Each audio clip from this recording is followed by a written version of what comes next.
నమస్తే. నేను మీ ఉమా. రచయిత అమృత సేకరించి పంపిన లంబోదరుడైన లకుమీకరుడి కథ వినడానికి సిద్ధంగా ఉన్నారా? మీకర్థమయ్యే ఉంటుంది ఇది వినాయకుడి కథ అని. వినాయకుడి కథ వింటే నీలాపనిందలు పోతాయి, నిజమే.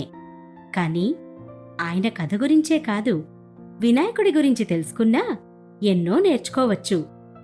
వినాయకుడు ఎలా పుట్టాడు, ఆయనకి అనేక పేర్లు ఎలా వచ్చాయి, కుంజరముఖం ఎలా వచ్చింది, ఆయన గణాధిపతి ఎలా అయ్యాడు లాంటి ఎన్నో విషయాలు తెలుసుకుందాం. అన్నట్లు లంబోదర లకుమికర అంటే అర్థమేమిటో తెలుసా? లకుమి అంటే కన్నడ భాషలో లక్ష్మీదేవి అని అర్థం.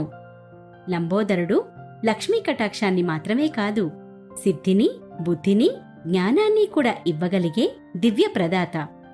ఆయన విశేషాలు వినే ముందు సౌకర్యవంతమైన స్థితిలోకి వెళదాం. మీకు ఇష్టమైన రీతిలో పడుకొని అన్ని లైట్లను ఆఫ్ చేసి మీ కళ్ళు మూసుకోండి. నెమ్మదిగా గాలి పీలుస్తూ పూర్తిగా లోతైన శ్వాస తీసుకొని వదలండి.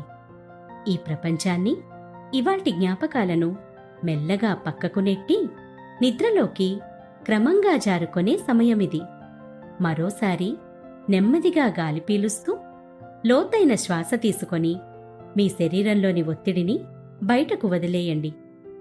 ఇప్పుడు చేయాల్సిందల్లా విశ్రాంతి తీసుకోవడం, సేద తీరటం, మునుపటి స్థితికి రావటం. మీరు ఇప్పుడు మంచం మీద ఉన్నారు.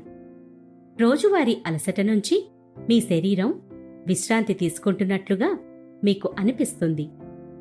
కాళ్ల నుంచి మొదలుపెట్టి మీ అవయవాల్లోని ఒత్తిడిని ఒక్కొక్కటిగా బయటకు పంపించేయండి. మీకోసం అవన్నీ రోజంతా చాలా కష్టపడ్డాయి, కాబట్టి వాటికి విశ్రాంతి తీసుకునే అర్హత ఉంది. ముందుగా మీ పాదాల్లో మొదలైన విశ్రాంత అనుభూతి క్రమంగా మీ మోకాలి క్రింది భాగానికి చేరుతుంది. అక్కడి నుంచి మోకాళ్లలోకి ప్రవేశిస్తుంది. ఇప్పుడు మీ కాలి ఎగువ భాగాన్ని విశ్రాంతి తీసుకోనివ్వండి. ఈ విశ్రాంత అనుభూతి క్రమంగా మీ పొత్తికడుపు నుంచి వెన్నెముక మీదుగా ఎగువ వీపు వరకు వచ్చి తరువాత ఛాతీలోకి ప్రవహిస్తున్నట్లుగా గుర్తించండి. అక్కడి నుంచి మీ భుజాల్లోకి, తరువాత చేతుల్లోకి, చివరగా వేలి కొనల వరకు వెళ్తున్నట్లుగా అనుభూతి చెందండి. ఆపై మీ మెడ, తల, ముఖం వరకు ఆ అనుభూతి ప్రవహిస్తుంది. అప్పుడు మీ శరీరం మొత్తం ప్రశాంతంగా, రిలాక్స్డ్గా నిద్రకు సిద్ధంగా ఉంది. త్వరలో మీరు చక్కని నిద్రలోకి జారుకుంటారు. డ్రీమ్ ల్యాండ్లో ప్రశాంతంగా ప్రయాణిస్తారు. ఈ ప్రయాణం ఉదయం వరకు కొనసాగుతూ ఉంటుంది. కాబట్టి మీరు కథను వింటున్నప్పుడు మీ శ్వాసను కూడా అనుసరించండి. అద్భుతమైన నిద్రానుభవం కోసం మీ శరీరం మొత్తానికి విశ్రాంతినిస్తూ స్థిరంగా ఉండండి. వక్రతుండ మహాకాయ కోటి సూర్య సమప్రభా నిర్విఘ్నం కురు మే దేవా సర్వకార్యేషు సర్వదా.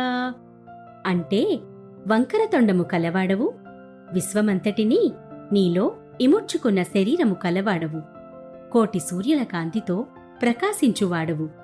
నీకు నమస్కారము. నేను చేయు ప్రతి పనిని నిర్విఘ్నంగా జరిగేలా అనుగ్రహించు అని ప్రార్థించడం. వినాయకుడిని తలుచుకోగానే మనకి గుర్తుకు వచ్చేవి బాణపొట్ట, ఆ పొట్ట చుట్టూ సర్పం, వంకర తొండం, 4 చేతులు, ఎలుక వాహనం, చాటంత చెవులు కదూ. ఇవి మనిషికి ఉండాల్సిన సద్గుణాలకి ప్రతీక అని మీకు తెలుసా? పూర్ణకుంభంలా ఉండే గణనాథుడి దేహం పరిపూర్ణమైన ఈ జగత్తుకు గుర్తు. ఏనుగు తల మేధస్సుకు గుర్తు. చిన్న కళ్ళు నిశిత పరిశీలనకు గుర్తు. వక్రతుండం ఓంకార ప్రణవనాదానికి గుర్తు. చాటంత చెవులు అనవసరమైన విషయాలను చెరిగేయాలనడానికి గుర్తు. చిన్న నోరు అతిగా మాట్లాడవద్దు అనడానికి గుర్తు. వినాయకుడి గొడ్డలి ఇహలోక బంధాలు తెంచేసుకోవాలి అనేందుకు గుర్తు. ఏనుగంత ఆకారాన్ని మోస్తున్న మూషికం అతిగా ఆశ వద్దనడానికి గుర్తు. మూషికం పట్టుదల ఉన్నా సుదీర్ఘ ప్రయాణానికి గుర్తు. వినాయకుడి పొట్ట చుట్టూ ఉండే సర్పం శక్తికి గుర్తు. 4 చేతులు మానవాతీత సామర్థ్యాలకు, తత్వానికి గుర్తు. చేతిలో ఉన్న పాశం, అంకుశం సన్మార్గంలో నడిపించే సాధనాలకు గుర్తు. ఆయన చేతిలో లడ్డు ఆశయాలకు అనుగుణంగా బ్రతికితే శుభాలు వస్తాయి అని గుర్తు. ఆ దివ్యమంగళ తత్వమసి నిత్య సత్యరూపాన్ని మనసులో ఉంచుకున్నారా? శుక్లాంబరధరం విష్ణుం శశివర్ణం చతుర్భుజం ప్రసన్నవదనం ధ్యాయేత్ సర్వవిఘ్నోపశాంతయే. శుక్లాంబరధరం అంటే తెల్లటి వస్త్రాలను ధరించినవాడు. విష్ణుం అంటే విశ్వమంతా వ్యాపించినవాడు. శశివర్ణం అంటే చంద్రుని వంటి వర్చస్సు కలిగినవాడు. చతుర్భుజాలు ఆ గణేశుడు పాలించే 4 దిక్కులు. ప్రసన్నవదనం ధ్యాయేత్ అంటే ఆ ప్రసన్నముఖుడిని నేను ధ్యానిస్తున్నాను. విఘ్నోపశాంతయే అంటే సమస్తమైన అడ్డంకులను తొలగించాలి అని కూడా ఆశిస్తున్నాను. అయితే ఇక కథలోకి వెళదాం. పురాణాల ప్రకారం తన భక్తుడైన గజాసురుని కోరిక మేరకు అతడి కడుపులో ఉన్న పరమేశ్వరునికి శ్రీ మహావిష్ణువు విముక్తి కల్పించడంతో ఆయన కైలాసానికి వస్తున్నాడని తెలిసి భర్త రాకకు పార్వతీదేవి ఎదురుచూస్తోంది. స్నానానికి సిద్ధమైంది. ఒంటికి నలుగుపిండిని రాసుకొని ఆ పిండితోనే ఓ రూపాన్ని తయారుచేసి చూడముచ్చటైన బొమ్మలాంటి రూపం చేసి తన తండ్రి ఉపదేశించిన మంత్రంతో పార్వతి ఆ బొమ్మకు ప్రాణప్రతిష్ఠ చేసింది. ముద్దుగా ఉన్న బాలుడిని చూసి మురిసిపోయి బాలుని వాకిట కాపలాగా ఉంచి, ఎవరొచ్చినా లోపలికి రావద్దని చెప్పు, నువ్వు నాకు కాపలాగా ఉన్నావని చెప్పు అని పార్వతి స్నానానికి వెళ్ళింది. అప్పుడే పుట్టిన బాలుడికి తల్లి మాటే వేదవాక్కు కదా. నిజానికి ఆ పిల్లవాడిని చూసిన ముచ్చటలో శివుడు వస్తున్నాడు, ఆయన్ని మాత్రం అనుమతించవచ్చు అని చెప్పడం మర్చిపోయింది ఆ తన్మయత్వంలో ఉన్న తల్లి. తప్పులందరూ చేస్తారు కదండి. సరే అమ్మా అని ముద్దుగా అన్నాడు. ఇంతలో శివుడు కైలాసానికి రానే వచ్చాడు. ఆ పార్వతీతనయుడు తన తల్లి స్నానం చేస్తోందని, లోపలికి వెళ్లడానికి వీలులేదని శివుణ్ణి అడ్డుకున్నాడు. శివుడు అసలే భక్తుడి కడుపులో బందీగా ఉండి అప్పుడే విడుదలయ్యి తన భార్యను చూసేందుకు వచ్చాడు. వెంటనే ఆగ్రహావేశాలకు లోనయ్యాడు. రుద్రుడు, నువ్వెవడివిరా నన్ను అడ్డుకోవడానికి? ముద్దుగా ఉన్నా మొండిగా అడ్డుపడుతున్నావు? అసలు నేనెవరినో తెలుసా అంటూ కోపం తెచ్చుకున్నాడు. నువ్వు ఎవరైతే నాకేంటి? మా అమ్మ ఆజ్ఞ, నేను ఎవ్వరినీ లోపలికి వెళ్లనివ్వకూడదు అని గట్టిగా తేల్చి చెప్పాడు ఆ సింధూరవర్ణుడు. అతనికి మాత్రం ఏం తెలుసు, వచ్చింది స్వయాన పార్వతీదేవి సగప్రాణమని.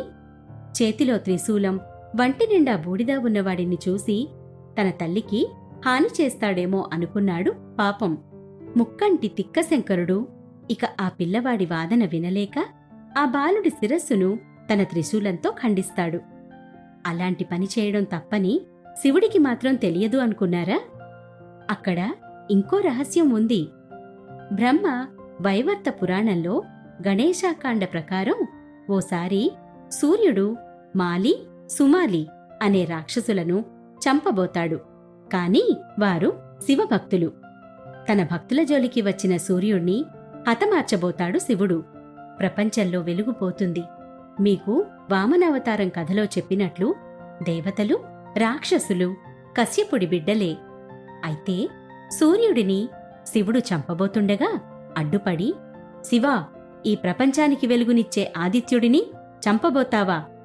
నీ బిడ్డనే నువ్వు చంపే రోజు వస్తుంది అంటూ శపించాడు కశ్యపుడు. ఆయనకి శాపాలు తగలకపోయినా ఆ శాపాన్ని స్వీకరించి సూర్యుడిని వదిలేశాడు శివుడు. ఇప్పుడు ఆ శాప ఫలితమే ఈ ఆవేశం. పార్వతి ప్రాణం పోసిందని ఆలోచించుకోలేదు.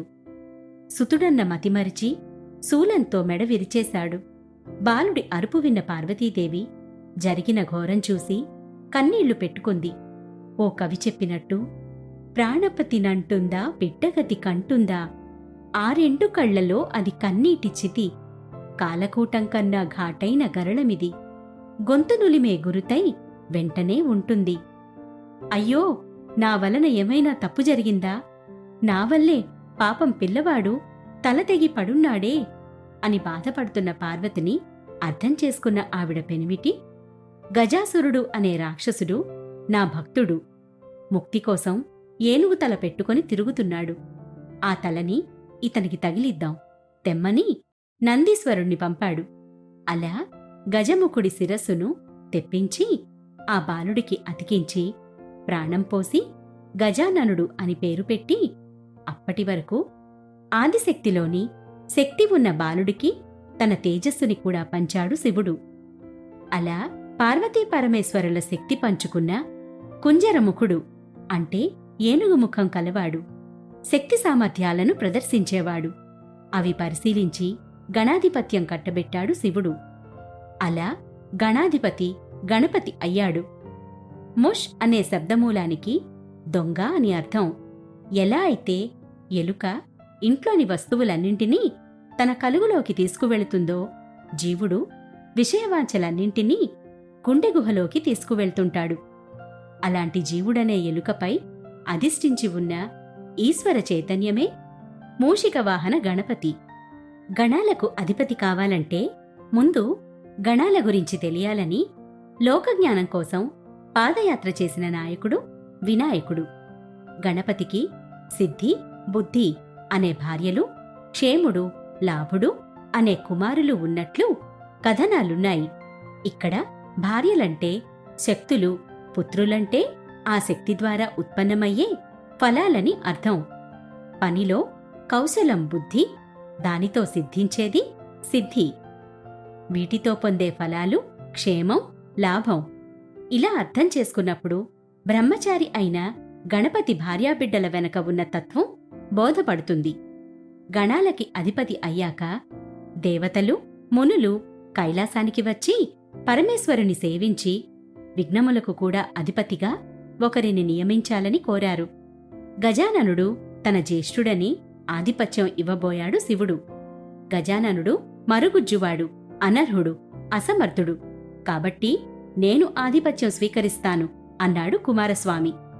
సరే, మీలో ఎవరు ముల్లోకాల్లో ఉన్న పుణ్యనదులలో స్నానమాచరించి ముందుగా నా ముందు నిలబడతారో వారికే ఆధిపత్యం అన్నాడు మహేశ్వరుడు.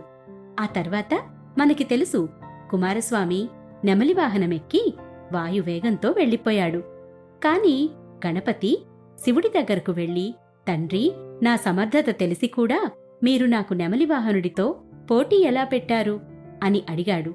అప్పుడు దయతో శివుడు, సకృత్ నారాయణేత్యుక్త్వా పుమాన్ కల్పశతత్రయం గంగాది సర్వతీర్థేషు స్నాతో భవతి పుత్రకా అని నారాయణ మంత్రం ఉపదేశించి, కుమారా, ఈ మంత్రం శ్రద్ధతో చెప్పినంత మాత్రమున 300 కల్పముల పుణ్యనదులలో స్నానం చేయగలవు అని చెప్పగా అది జపిస్తూ కైలాసంలోనే ఉన్నాడు గణపతి.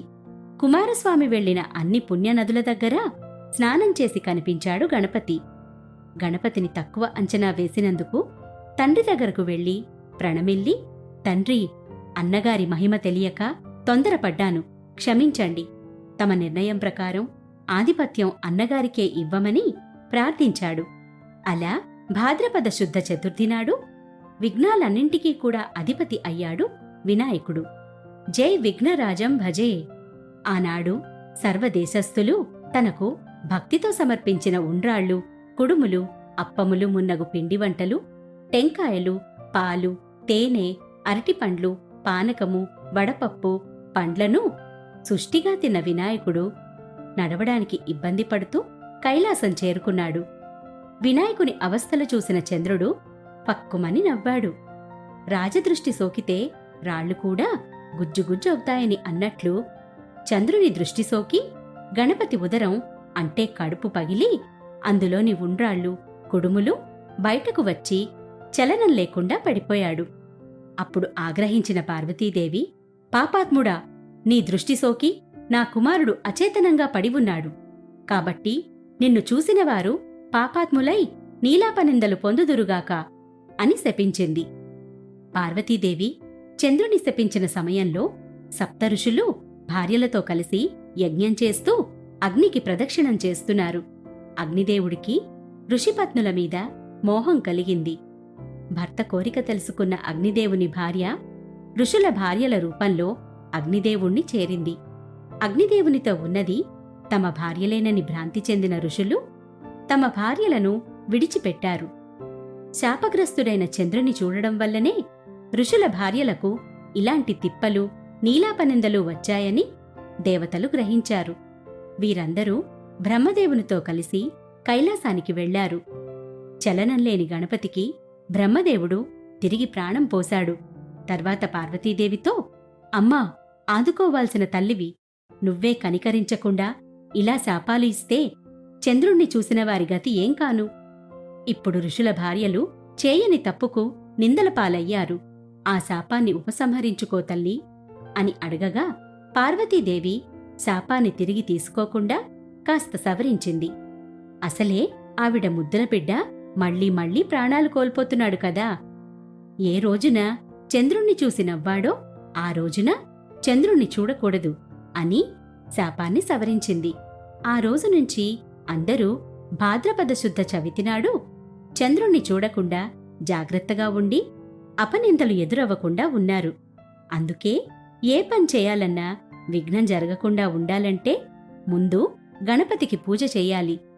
ఓసారి తారకాసురుణ్ణి చంపడానికి సుబ్రహ్మణ్య స్వామికి సైన్యాధిపత్యం ఇవ్వడానికి దేవతల రాజైన ఇంద్రుడు మంత్రజలంతో సుబ్రహ్మణ్య స్వామి కాళ్లు కడగబోతాడు. అయితే సుబ్రహ్మణ్య స్వామి కాళ్ళు చేతులు బిగుసుకుపోతాయి. ఇది గమనించిన శివుడు ఇంద్రుణ్ణి ముందుగా గణపతికి పూజ నిర్వహించమని చెప్పగా ఇంద్రుడు గణపతిని పూజిస్తాడు. అప్పుడు సుబ్రహ్మణ్య స్వామి చేతులు కాళ్ళు కదిలి సైన్యాధిపతి అయ్యి రాక్షసవధ చేస్తాడు. అయితే చవితి రోజున చంద్రుణ్ణి చూసిన శ్రీకృష్ణుడికి ద్వాపరయుగంలో నీలాపనిందలు తప్పలేదు. ఓసారి సత్రాజిత్తు అనే రాజుకి సూర్యభగవానుడు శమంతకమణిని ఇచ్చాడు. ఆ మణి రోజుకి 20 తులాల బంగారాన్ని ఇస్తుందిట. ఆ మణిని కంఠానికి ధరించి ద్వారకకు వచ్చి తన హోదా చూపించుకునేవాడు సత్రాజిత్తు. ఈయన ఎవరో అనుకోకండి, ఈయన కూతురే సత్యభామ. ద్వారకకు వచ్చినప్పుడు కృష్ణుడు సత్రాజిత్తుతో ఆ మణిని ఉగ్రసేనుడనే రాజుకి ఇవ్వమన్నాడు. ఒప్పుకోలేదు సత్రాజిత్తు. తర్వాత తన తమ్ముడు ప్రసేనుడు ఆ మణిని ధరించి అడవికి వేటకు వెళ్ళినప్పుడు శ్రీకృష్ణుడే చంపి శమంతకమణిని అపహరించాడని సత్రాజిత్తు నిందించాడు. భాద్రపద శుద్ధ చవితి రోజు చంద్రబింబాన్ని పాలెల్లో చూడడం వల్లే ఈ నింద పడిందని శ్రీకృష్ణుడు గ్రహించాడు. కాని శ్రీకృష్ణుడు శమంతకమణిని వెతికి తెచ్చి తనపై పడిన నిందను పోగొట్టుకున్నాడు. నిందించినందుకు క్షమించమని సత్యభామని ఇచ్చి పెళ్లి చేశాడు సత్రాజిత్తు. నిజానికి ఆ మణిని తీసుకున్నది జాంబవంతుడని, అతనితో యుద్ధం చేసి ఆ మణిని తీసుకొని అతని కుమార్తె జాంబవతిని కూడా వివాహం చేసుకున్నాడు కృష్ణుడు. కృష్ణుడిపైన నిందపోయి కథ సుఖాంతం అనుకున్న సమయంలో ఆ సమయంలో అక్కడికి వచ్చిన మునులు, మీరు సమర్థులు కనుక మీపై పడిన నిందను పోగొట్టుకోగలిగారు, మా వంటి వారి గతి ఏమిటి అని శ్రీకృష్ణుణ్ణి ప్రశ్నించగా భాద్రపద శుద్ధ చవితినాడు యథావిధిగా వినాయకుణ్ణి పూజించి ఈ శమంతకోపాఖ్యానాన్ని విని అక్షితలు తలపై వేసుకునేవారికి ఆ రోజు చంద్రదర్శనం అయినా కూడా అపనిందలు ఉండవు అని శ్రీకృష్ణుడు చెప్పాడు. ఇంతకీ ఆ మణి ఏమైందనుకుంటున్నారా? ద్వాపరయుగంలో సత్రాజిత్తుని చంపి శతదంబుడు తీసేసుకున్నాడు. అతణ్ణి కృష్ణుడు చంపేశాడు. ఆ తర్వాత మణి ఏమైందో ఎవరికీ తెలియదు. కలియుగం వచ్చేసింది. తర్వాత ఆంధ్రప్రదేశ్ దగ్గర కోలార్ మైండ్లలో 14వ శతాబ్దంలో కనిపిస్తే దాన్ని వరంగల్ భద్రకాళి ఆలయంలో ఉంచారట. అక్కడ్నుంచి ఎన్నో రాజుల చేతులు మారి ఆఖరికి మొఘలుల చేతులకు చిక్కి అదే కోహినూర్ అయింది అంటారు. అది బ్రిటిష్ వారు ఎత్తుకుపోయారనుకోండి. సరే, మళ్ళీ కథలోకొచ్చేద్దాం. ఇంతటి మహిమలున్న గణేశమూర్తి వినోదకరమేమో గాని ఆకారం పెద్దది కదా, అందుకే లంబోదరుడు అంటాము. బాహ్య సౌందర్యానికి అంతర్గత మహోన్నతికి సంబంధం లేదని ఆ రూపం సూచిస్తుంది. ఇలా ఎన్నెన్నో ప్రత్యేకతలు. ఈ స్వామికి అనేక రూపాలు. హేరంబ గణపతి, అర్క గణపతి, వక్రతుండ గణపతి, ఇలా సుమారు 32 రకాల గణపతుల ఆరాధన మన శాస్త్రాలలో చెప్పబడింది. అయితే వినాయకుడు మనకి తెలియని ఎన్నోసార్లు ఉద్భవించాడని చెప్తారు. బండాసురుడి నుంచి కాపాడమని దేవతలు శరణు కోరగా శివుడు నేత్రాగ్నితో యజ్ఞకుండాన్ని రగిలించాడు. అందులోంచి పుట్టిన లలితా పరమేశ్వరి శక్తిసేనల్ని ఆవిర్భవింపచేసి భండాసురుడి సైన్యాన్ని నాశనం చేసింది. అప్పుడా రాక్షసుని సోదరుడు విషక్రుడు సోమరితనం, నిద్ర లాంటి 8 అవగుణాలతో విఘ్నయంత్రాన్ని సృష్టించి శక్తిసేనలను హరించాడు. సేనాధిపతి వారాహి కంగారుగా అమ్మవారిని చూసింది. ఆమె భర్త కామేశ్వరుని ప్రేమగా చూసింది. శివుడు కూడా చూడగా ఆ చూపుల కలయికతో మహాగణపతి ఉద్భవించాడు. మనిషిని నిర్వీర్యం చేసే ఆ విఘ్నయంత్రాన్ని చిన్నాభిన్నం చేసి శక్తిసేనలో వీరత్వాన్ని నింపి అమ్మకు విజయాన్ని చేకూర్చాడు. ఈ గణపతి మరోసారి ఒకే సరళరేఖపై ఉన్నప్పుడు మాత్రమే శివుడి బాణంతో మరణించేలా వరం పొందిన త్రిపురాసురులను తన తొండంతో సరళరేఖ పట్టి ఉంచి తండ్రికి విజయం కలిగించాడు. ప్రకృతి పురుషుల వ్యక్తావ్యక్త సంయోగంతో ఉద్భవించిన వల్లభ గణపతి చేతుల్లో శంఖచక్రాలు, శూలపాసాలు, చెరుకుగడ, నల్ల కలువలు, వరికంకులు, గద, దానిమ్మ పండు, దంతం ఉంటాయి. ఇవి లక్ష్మీనారాయణ, శివపార్వతులు, రతిమన్మధులు, భూదేవి, వరాహస్వామి తత్వాలకు సంకేతమని దేవతాస్వరూపుడుగా కనిపిస్తాడు. పార్వతీతనయుడు వినాయకుడిలో ఎన్నో ప్రత్యేక గుణగణాలున్నాయి. వాటన్నింటినీ మనం అలవర్చుకుంటే చక్కటి గుణాలు సిద్ధిస్తాయి. విఘ్నేశ్వరుడికి కుతూహలం ఎక్కువ. ఒకసారి వర్షాల్లేక విపరీతమైన కరువు కాటకాలతో అల్లాడిపోతున్న ప్రాంతంలో వర్షాలు పడేలా చేసేందుకు అగస్త్య మహాముని శివుని దగ్గరున్న గంగాజలాన్ని తీసుకొని తన కమండలంలో నింపుకొని బయల్దేరాడు.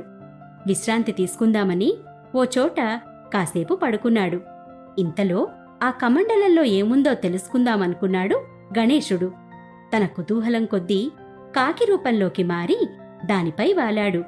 ఆ బరువుకి కమండలంలోని నీళ్లు కింద పడిపోయి కావేరీ నదిగా మారి ఆ ప్రాంతాన్ని సస్యశ్యామలం చేశాయి అంటారు. పట్టుపడితే సాధించలేనిది ఏమీ లేదు. వేగంగా రాయడంలో వినాయకుడికి ఉన్న ప్రత్యేకత ఇంకెవరికీ లేదు. వ్యాసుడు మహాభారతాన్ని చెప్తూ ఉంటే ఎక్కడా ఆపకుండా రాస్తానని వ్యాసుడికి మాటిచ్చాడు విఘ్నేశ్వరుడు. అయితే మధ్యలో లంబోదరుడి కలం పనిచేయలేదు. ఆ సమయంలో విఘ్నం కలగకూడదని తన దంతాన్ని విరగ్గొట్టి దాంతోనే రాసి ఆ పనిని పూర్తి చేశాడు. వ్యాసుడు కూడా తన శ్లోకాలను అర్థం చేసుకుని మాత్రమే రాయాలంటూ నిబంధన పెట్టాడు. ఇద్దరూ ఒప్పుకున్నారు. వినాయకుని లేఖనావేగాన్ని అందుకోవడం ఒక్కోసారి వ్యాసునికి కష్టమయ్యేది. అలాంటప్పుడు అసంగతం, విరోధం అనిపించే శ్లోకం చెప్పేవాడు. వినాయకుడు ఆగగానే వ్యాసుడు తర్వాతి శ్లోకాన్ని అల్లేవాడు. ఒక్క తప్పు కూడా లేకుండా శ్లోకాలను అర్థం చేసుకొని రాసేవాడు. చదువంటే గణపతికి ఇష్టం. నారదుడు బృహస్పతి ద్వారా కేవలం 24 రోజుల్లో విద్యలు నేర్చిన ఘనుడు. మరోసారి మహాధనవంతుడైన కుబేరుడు శ్మశానంలో ఉండే శివునికి తన దర్పాన్ని, సంపదలని చూపించాలనుకున్నాడు. తన ఇంటికి వచ్చి ఆతిథ్యం స్వీకరించమని శివుడికి ఆహ్వానం పలికాడు. శివుడు తనకు వీలు పడదని తన కుమారుడు వినాయకుణ్ణి పంపాడు. గణేశుడికి కుబేరుడి మనసులో ఏముందో అర్థమైంది. సరే, నువ్వు తినడానికి ఎంత పెడతావో చూస్తా అన్నట్లుగా కూర్చున్నాడు. కుబేరుడు ఆడంబరంగా వడ్డిస్తుంటే పెట్టినవి పెట్టినట్లు తినేశాడు వినాయకుడు. కుబేరుని దగ్గర అన్నీ అయిపోయాయి. అప్పుడు కుబేరునికి గర్వభంగం అయింది. ఎలాంటి పరిస్థితుల్లోనూ సంయమనాన్ని కోల్పోకూడదనేది ఇక్కడ విఘ్నేశ్వరుడు మనకు చెప్పే నీతి. ఇంతటి గొప్ప గుణాలు, లక్షణాలు ఉన్న గణపతిని ప్రతిరోజూ పూజించుకోవాలి కదా. అయితే ప్రత్యేకంగా వినాయక చవితి రోజు ఇంత ఘనంగా అంతంత విగ్రహాలు పెట్టి అన్ని రోజులు ఎందుకు చేస్తున్నాము? అసలు ఈ ఆనవాయితీ ఎలా, ఎక్కడ పుట్టింది? శంకరాచార్యులు ప్రతిష్ఠించిన షణ్ముఖ శాఖలలో గణపతి ఆరాధన ఒకటి. ఇక మహారాష్ట్రలో గాణపత్యులు అనేక మంది విశేషంగా స్వామిని ఆరాధిస్తారు. విగ్రహ పూజ అనేది ఛత్రపతి శివాజీ మహారాజ్ కాలంలో ఘనంగా ఉండేది. తర్వాత స్వాతంత్ర ఉద్యమం సమయంలో దేశ స్వాతంత్రకాంక్షను రగిలించడం కోసం యువతను ఏకం చేసేందుకు 1894లో మహారాష్ట్ర పూణే కేంద్రంగా సర్వజనైక్య గణేష్ ఉత్సవాలకు నాయకులు పిలుపునిచ్చారు. గణపతి ఉత్సవాలను సామాజిక వేదికలుగా చేసి సామాజిక కార్యక్రమాలు నిర్వహించడం ప్రారంభించారు. బాలగంగాధర్ తిలక్ పిలుపుతో హైదరాబాద్లో కూడా వినాయకుడి వేడుకలు జరిపారు ఆనాటి ప్రజలు. ఈ వేడుకల్లో కులమతాలకు అతీతంగా ప్రతి ఒక్కరూ పాల్గొనాలని, తద్వారా ఐకమత్యంతో బ్రిటిష్ వారికి వణుకు పుట్టించవచ్చని అంతర్గత కారణం. తిలక్ స్ఫూర్తితో వీధుల్లో వినాయక చవితి వేడుకలు ప్రారంభమయ్యాయి. విగ్రహాలను నెలకొల్పి సాంస్కృతిక కార్యక్రమాలు నిర్వహించేవారు. కుంటలు, చెరువుల్లోని నల్లమట్టిని తెచ్చి చిన్న చిన్న గణపతి ప్రతిమను చేయించి ఆ విగ్రహాలను ప్రతిష్ఠించి 9 రోజుల పాటు పూజలు నిర్వహించేవారు. సాయంత్రం వేళల్లో సమైక్య స్ఫూర్తిని నింపే సాంస్కృతిక కార్యక్రమాలు నిర్వహించేవారు. నాటి పాలకుల ఆధిపత్యాన్ని ఎదిరిస్తూనే ప్రభువులు కూడా సమ్మతించేలా గణపతి నవరాత్రులు జరగడం గొప్ప విశేషం. అలా మొదలయ్యాయి వీధి వీధిన వినాయక ఉత్సవాలు. అలా మొదలైన వినాయక ఉత్సవాలు ఇప్పటికీ అదే స్ఫూర్తితో చేసుకుంటున్నాం. కాస్త సినిమా పాటలు కాకుండా భక్తి పూనుకునేలా గణేశ స్తుతి చేస్తూ ఐక్యత నెలకొల్పుతూ వీలైతే మట్టి వినాయకుడి విగ్రహాలనే పెట్టి పూజించుకొని పర్యావరణాన్ని కాపాడుకుందాం. ఆ ఏకదంతం ఉన్నవాడు, వక్రతొండం ఉన్నవాడు తన దంతంతో మన బుద్ధిని ప్రచురింపచేయుగాక, లక్ష్మీ కటాక్షం కలుగజేయుగాక. ఓం ఏకదంతాయ విద్మహే వక్రతుండాయ ధీమహి తన్నో దంతెః ప్రచోదయాత్. శుభరాత్రి. ప్రశాంతంగా నిద్రపోయేందుకు నీంద్ యాప్లోకి అడుగుపెట్టండి. ఈ క్షణమే నీంద్ యాప్ను డౌన్లోడ్ చేసుకోండి. ఒత్తిడిని తగ్గించి ప్రశాంతమైన నిద్రలోకి మిమ్మల్ని తీసుకెళ్లే చక్కని కథలు, ధ్యాన పద్ధతులు, ఆహ్లాదకర సంగీతాన్ని మీరు నీంద్ యాప్లో మాత్రమే వినండి. ఇవే కాకుండా పలు రకాల స్లీప్ ప్రోడక్ట్స్ అయిన sleep gummies, milk mix, sleep tea bags గురించిన సమాచారం తెలుసుకోవచ్చు. ఈ ప్రోడక్ట్స్కి మీరు బానిస అయ్యే అవకాశమే లేదు. వీటిని వాడడం వల్ల మీకు ఎటువంటి సైడ్ ఎఫెక్ట్స్ కూడా ఉండవు. సంపూర్ణంగా నిద్రపోయేందుకు ఇవి సహకరిస్తాయి. మీ నిద్రానుభవాన్ని మరింత మెరుగుపరుస్తాయి.